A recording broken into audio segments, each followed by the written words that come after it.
Assalamualaikum warahmatullahi wabarakatuh. Selamat datang di channel Muhammad Samsudin. Di kesempatan kali ini, saya akan melanjutkan cerita Kuntilanak Kuning. Dia mengincar suamiku. Sebelum masuk ke ceritanya, jangan lupa subscribe dulu ke channel ini. Selamat mendengarkan.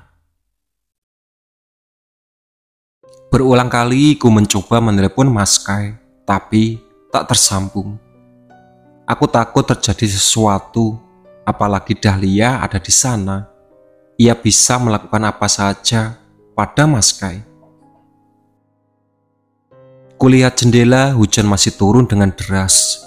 Bagaimana bisa aku pergi ke sana? Meskipun bisa, tak mungkin diizinkan oleh pihak rumah sakit.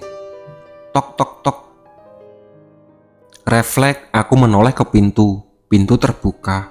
Assalamualaikum, sapa Pak Fatir. Waalaikumsalam, balasku. Sangat beruntung ia datang di tepat waktu yang tepat. Kai kemana ya? Dari tadi saya telepon tidak tersambung. Kebetulan banget Bapak datang. Mas Kai ada di rumah dinas. Sepertinya ia dalam bahaya. Bahaya? Aku menceritakan kejadian tadi, sampai video call yang tiba-tiba mati dan Dahlia muncul. Wah, kalau begitu saya harus cepat-cepat ke sana. Soalnya saya dapat informasi kalau beberapa jam lalu Baim terlihat di desa, ucap Pak Fatir. Saya boleh ikut, Pak? Dengan kondisi hamil, sangat berbahaya pergi ke sana, Vira. Saya mohon, Pak. Pak Fatir menatapku agak lama. Ya sudah, saya tanya dokter dulu. Pak Fatir keluar sebentar, lalu kembali lagi. Dokter bilang, boleh. Makasih, Pak.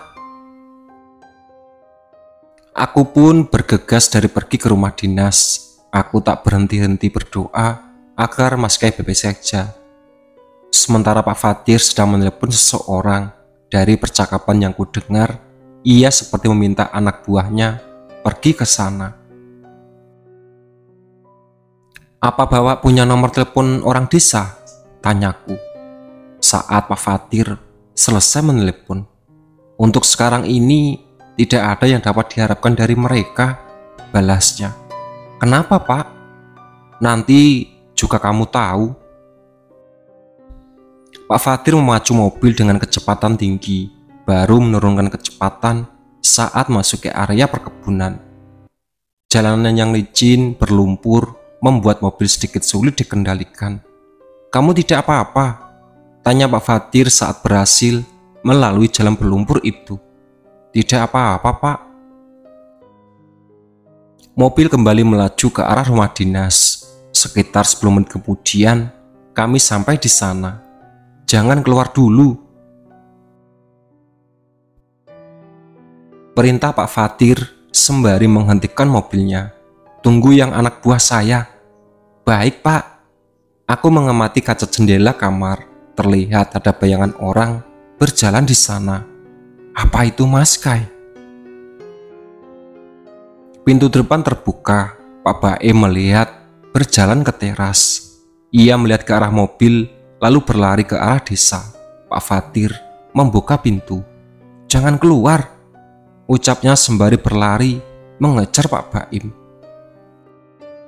Kutatap pintu yang terbuka, ada sebuah dorongan untuk mengecek ke dalam.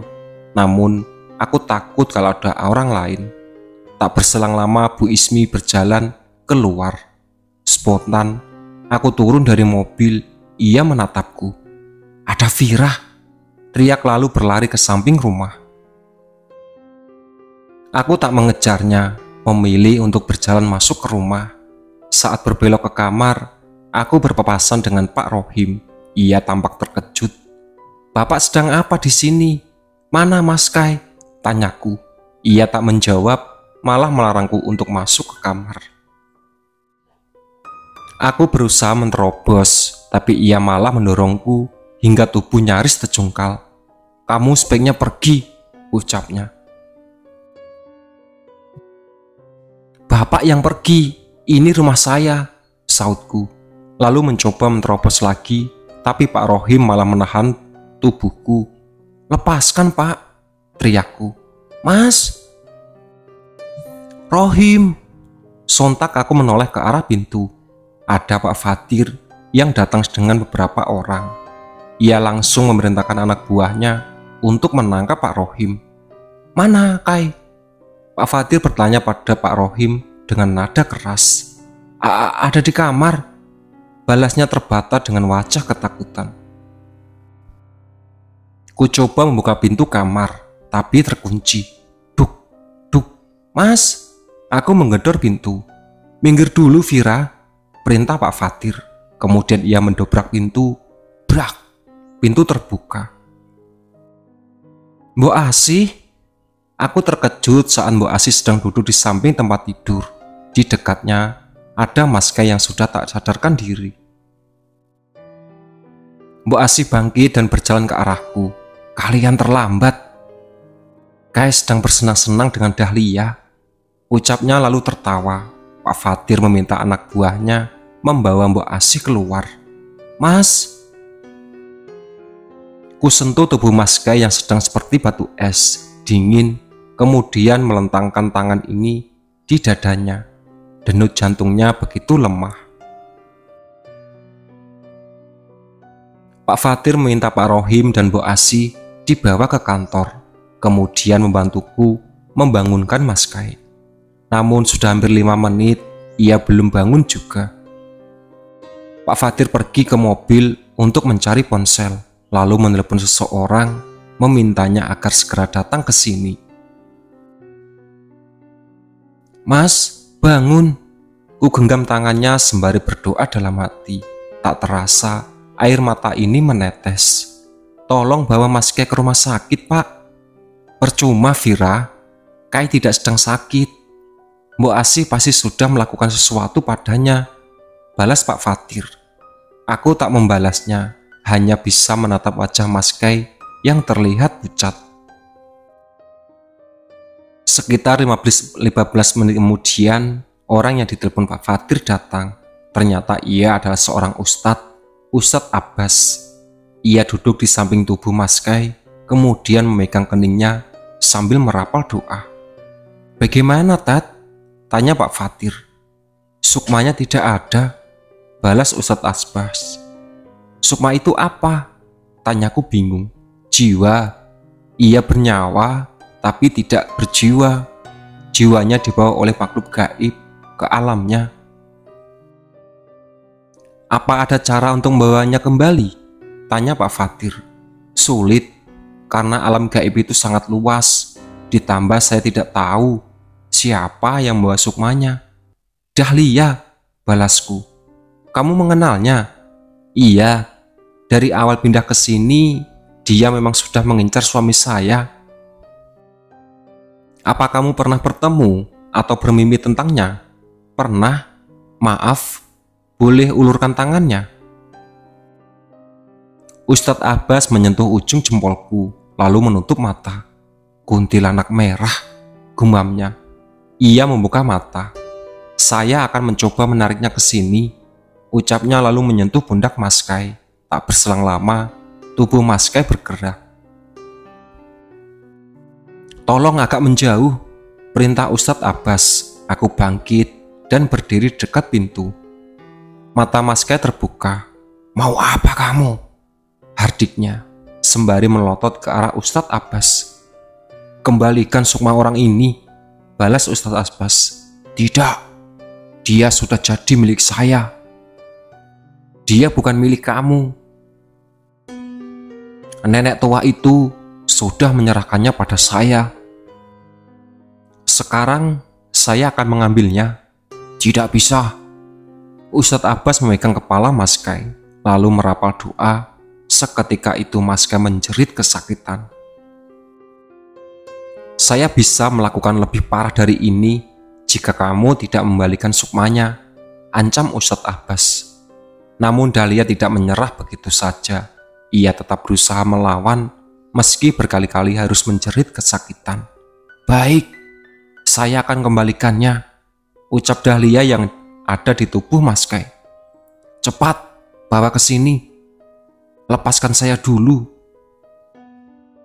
Ustadz Abbas mengangkat tangannya. Seketika itu, Mas Kai tertawa kencang sambil menatapku.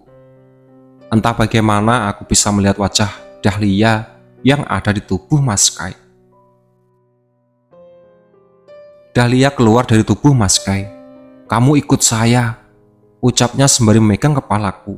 Seketika pandangan ini menjadi gelap. Dalam sekejap aku sudah berada di sebuah ruangan kosong dengan dinding kayu. Tolong, tolong. Terdengar suara dari luar ruangan, suara bersautan diikuti isak tangis. Lepaskan. Kini aku mendengar suara yang begitu dekat, suara yang mirip sekali dengan Mas Kai.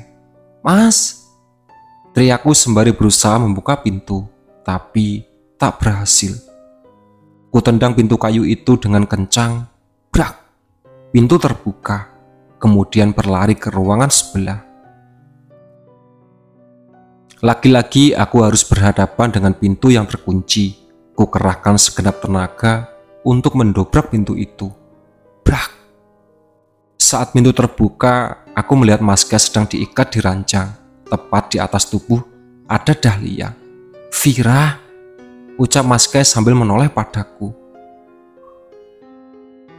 Dasar wanita kurang ajar, berani-beraninya mengganggu bulan madu kami, ucap Dahlia, lalu melayang ke arahku. Bruk, ia menubruk tubuhku hingga membentur pintu. Entah kenapa aku tak takut padanya, apalagi ia sedang menggunakan bentuk manusia.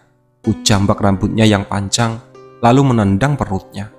Dahlia jatuh ke lantai, bergegas. Aku berlari mendekati Mas Kai untuk melepaskan ikatan. Vira, di belakang, teriak Mas Kai. Aku menoleh, ternyata Dahlia sudah ada di belakang dengan wujud kuntilanak merahnya. Ia mencakar wajahku dan mencekikku. Kutampar wajahnya, tapi ia bergeming. Matanya melotot, memancarkan warna merah darah. Ia tersenyum, menyeringai. Jendela kamar terbuka, ada cahaya menyilaukan, menyorot ke wajah Dahlia.